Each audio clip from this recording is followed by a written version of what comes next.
Effect అని ఉంటది తెలుసు కదా. సినిమాలా షిన్కులు వస్తే టాకీస్ లో కూర్చున్న మన మీద కూడా షిన్కులు పడుతుంటాయి. ఏ కారో బండో లోయలకు పోతుంటే జనాలు కూర్చున్న సీట్లు కూడా ముందుకు పోతుంటాయి. ఫైట్ సీన్లు వస్తే కిందికి మీదికి అవుతుంటాయి. అన్ని మన కండ్ల ముంగట్నే అవుతున్నట్టు మనం సీన్ జరుగుతున్న జాగల్నే ఉన్నట్టు కొడుతుంటది. అగో గసొంటి ఎఫెక్ట్ తోనే జనాలకు సినిమా చూయించిర్రు.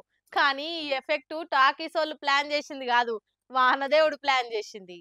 ఆదివారం కదా అట్లా ఇంటోళ్ళందరం కలిసి కల్కి సినిమా చూద్దామని మధ్యాహ్నం అయితే చికెన్ బగారా తిని పండుకొని లేచి ముఖం కడిగి కొందరు పంజాగుట్ట పీవీఆర్ లకు పోతే ఆడ షిన్కులు పడడు చాలైందట. షిన్కులు పడుతున్నాయి 4D ఎఫెక్టా, మనం మామూలు టికెటేగా బుక్ చేసింది. ఆయనతో కల్కి సినిమాకు 1000 కోట్లు వచ్చినందుకు సర్ప్రైజ్ స్పెషల్ ఎఫెక్ట్ బానే ప్లాన్ చేసినట్టుర్రు అని అనుకునే లోపట్నే ఇది ఎఫెక్ట్ కాదు పైకెళ్ళి కురుస్తున్న వాన షిన్కులు అని తెలిసి పరిశాన్ అయ్యారు పబ్లిక్. అయ్యో ఏదో వెనకటి పాత టాకీసు మీ దగ్గర రేకులు ఎండలకు పక్కున వాళ్ళకి వానాకాలంలో నీళ్లు కురిసినాయంటే ఏమో అనుకోవచ్చు గానీ మల్టీప్లెక్స్ లో 100 రూపాయలు ఎక్కువనే తీసుకుంటారాయే. మంచి మంచి మాలల్లా పెద్ద పెద్ద బిల్డింగ్లనే టాకీసులు కడతారాయే. అయినా పైసలు పెట్టి టికెట్ కొని పాన్ ఇండియా సినిమా చూసిన పాపానికి పచ్చిగా చేసి సినిమా నడిమిట్లా బంద్ చేసి అవతలకి వెళ్ళగొట్టిరు. ఇట్లా బయట వాన వస్తుందనే టాకీస్ లా కూర్చుంటే ఈడ కూడా తడిపిరుగారా మిమ్మల్ని అశ్వత్థామ కట్టెతో నడుచుకోను మా యూనిట్లు అవే మా పైసలు మా ముఖాన కొట్టిరు అని సినిమాకి వచ్చిన వాళ్ళంతా వదిలిపెట్టిరటిగా. కానీ ఇప్పటికే వందల రేట్లున్న పాప్కార్న్లు కూల్ డ్రింక్లు కొనలేక పీవీఆర్ఎస్ వంటి మల్టీప్లెక్స్ లకు పోతందుకు జనాలకు వణుకు పుడుతుందంటే మీదికెళ్ళి ఇసుంటికి కూడా అయితే ఇంకెట్లనో ఏమో పోరిగా.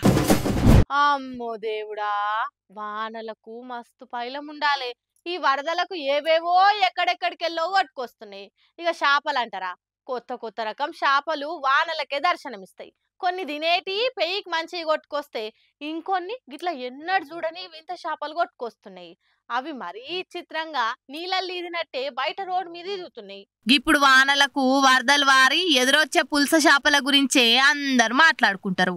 కానీ గివేవో ఇచ్చిత్రంగా ఉన్నట్టున్నాయి కదా. నాగర్ కర్నూలు జిల్లా కొల్లాపూర్లా 2 ఒద్దుల సంధి రామ్ లేకుండా పడుతున్న వానలకు చెరువులు కాల్వల నిండి చేపలన్నీ రోడ్ల మీదకి వస్తున్నాయి. దాంట్లో ఏముంది, వస్తే మంచిదేగా, వండుకొని ఇంత పులుసు పెట్టుకోవచ్చు, కొన్ని ఫ్రై చేసుకోవచ్చు అని చూస్తే గిడ ఎన్నడు చూడని వింత చేపలు రోడ్ల మీదకి వచ్చినాయట.